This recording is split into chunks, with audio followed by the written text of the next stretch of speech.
एक सवाल है इलेक्टोरल बॉन्ड्स के बारे में। राहुल गांधी जो हैं वो हर भाषण में कहते हैं और विपक्ष के नेता भी कहते हैं कि इसमें धांधली हुई है।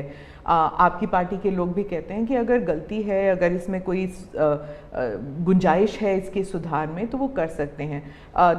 क्या ये गलत फैसला था इलेक्टोरल बॉन्ड्स का? पहली बात है कि हमारे देश में लंबे अरसे से चर्चा चली है कि चुनावों में काला धन एक बहुत बड़ा खतरनाक खेल हो रहा है। देश के चुनावों को काले धन से मुक्ति मिले, इसके लिए कुछ करना चाहिए। चर्चा लंबे समय से चल रही है।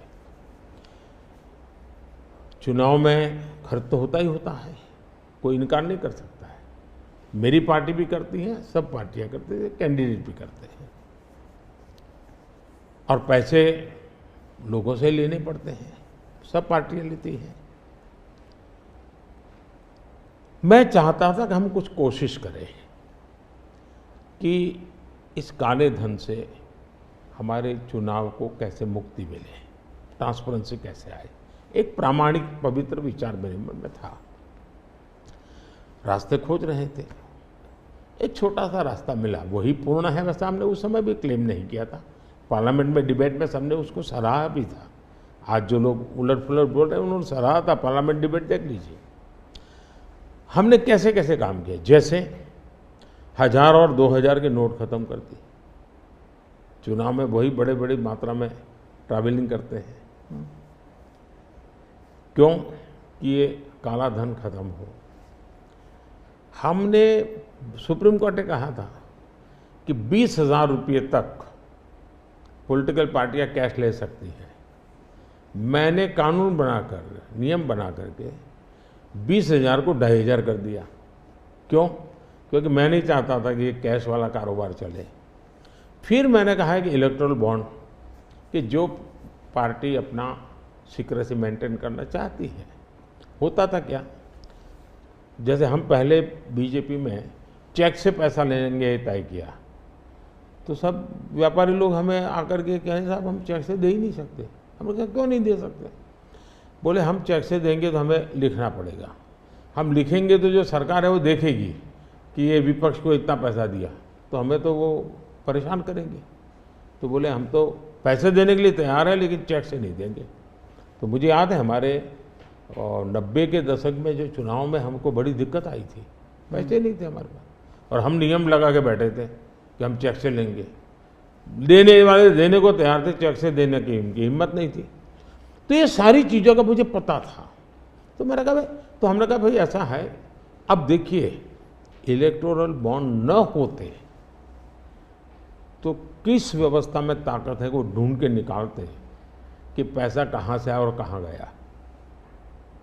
ये तो इलेक्टोरल बॉन्ड की सक्सेस स्टोरी है कि इलेक्टोरल बॉन्ड थे तो आपको ट्रेल मिल रहा है मनी का, कि किस कंपनी ने दिया, कैसे दिया, कहाँ दिया।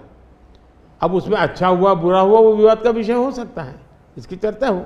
मुझे जो चिंता है वो, मैं ये कभी नहीं कहता हूँ निर्णय में कोई कमी नहीं होती है। निर्णय तो चर्चा कर सीखते हैं, सुधारते हैं, इसमें भी सुधार के लिए बहुत संभावना है। लेकिन आज हम पूरी तरह काले धन की तरफ देश को धकेल दिया है और इसलिए मैं कहता हूँ सब लोग पछताएंगे। जब बात में ईमानदारी से सोचेंगे सब लोग पछताएंगे। अब देखिए इलेक्टोरल बॉन्ड का भी विशेषता थी, कैसा झूठ चल रहा है। कुल देश में 3,000 कंपनियों ने इलेक्टोरल बॉन्ड दिए हैं। उसमें 3,000 में 26 कंपनियां ऐसी हैं जिन पर कार्रवाई हुई है। ये कहते हैं ना ईडी वीडी टिकना फला, 3,000 डोनर है, उसमें सिर्फ 26, और उनमें से 16 कंपनियां ऐसी थी छापा जब लगा उस समय बॉन्ड खरीदा। कोई जोड़ सकता है इसको, अगर बॉन्ड खरीदा, लोग ये जोड़ रहे हैं, उसकी विशेषता ये है कि ये जो 16 कंपनियों ने बॉन्ड खरीदा उसमें से 37 पैसा अमाउंट बीजेपी को डोनेशन में मिली।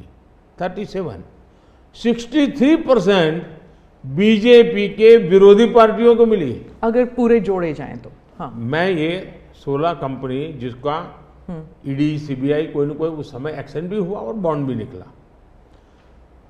37% अमाउंट बीजेपी ने, 63 ऑपोजिशन को।